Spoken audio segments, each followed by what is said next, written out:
My name's Ben Marlow, filmmaker and photographer. I'm just reading my brand new book, Beautiful Ordinary Things.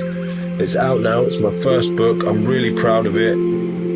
All of the profits are going to charity, please buy it. Thank you for watching. No, not really, that's not the end of the video. So, today's video is a very quick video, a bit of a smash and grab video. Oh, someone at the door, for f***'s sake.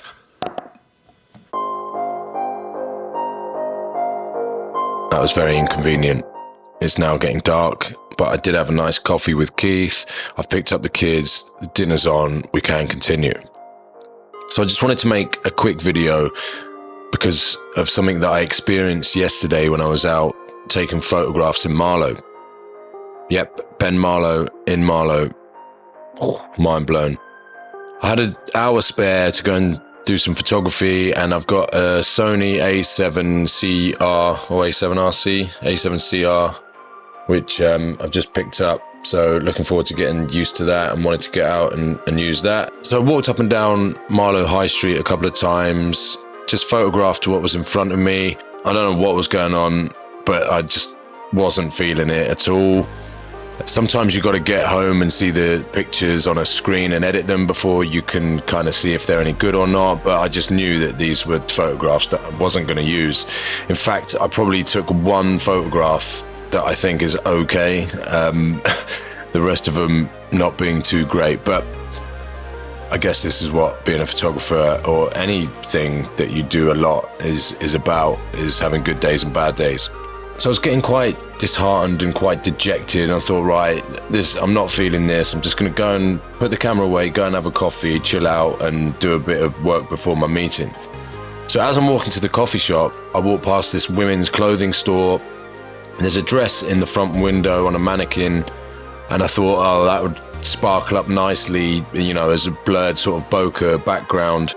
And then I remembered Sol Leiter, the legendary New York-based photographer who would take photographs of reflections and things like this. And I thought, oh, I wonder if I can get like a good shot in that kind of style, a bit abstract-y, using reflections and light and kind of, you know, making it look like it's not real, but it is, kind of thing.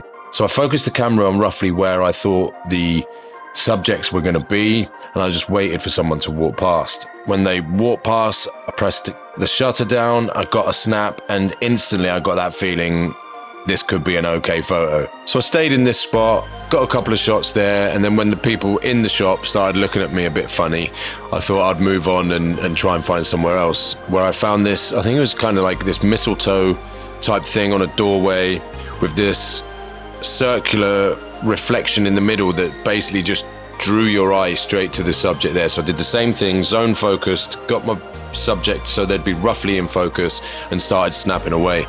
What I noticed when I had a quick look on the viewfinder was that I think it must have been like double glazing in the pane of glass, which meant that you never quite got a fully sharp image of the subject. It kind of had a halo around it each time, which kind of adds to it, I guess, like it's all abstract-y and it's cool. So I walked literally about 10 meters and found another spot, and as I kind of got focused, a chap just came along and stood directly where I wanted to photograph my subject, and it was like he was just helping me out and kind of standing there so I could get my focus right.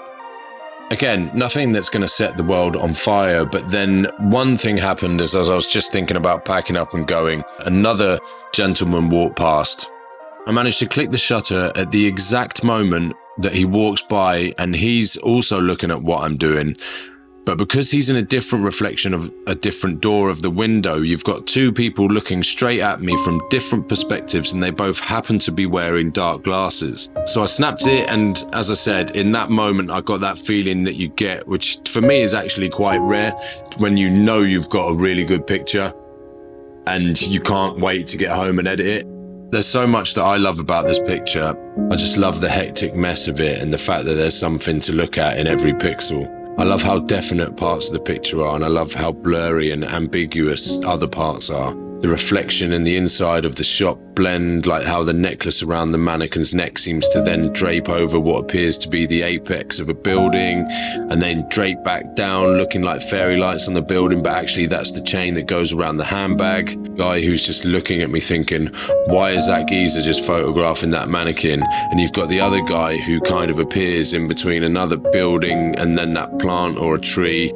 I don't even know what that is, but this hand comes out and almost reaches towards the mannequin's hand. The chap on the right with his feet kind of in between the lines of the skirt. It all just works beautifully for me. Real chaos in one image, singing harmoniously. And you really have to take a second look at what you're viewing to try and work it out what it is you're looking at, which I think is what we love about Sol Leiter's work. And then just to cap it off, I just want to talk about the luck thing again. What makes the chap on the left's expression so great is the fact that he almost looked like he's wearing lipstick or something's going on with his lips because they're so pronounced compared to the rest of his face. Then I looked at one of the other photographs taken straight afterwards and realised it's just a dark circle on the very back wall of the shop. It just happens that when I hit the shutter in that picture, that dark circle, which is exactly the same size as his lips, was in the right place, which all just adds to this image massively for me. I've come away from what was going to be a very negative situation and created a photograph with layers, with curiosity, that's abstract.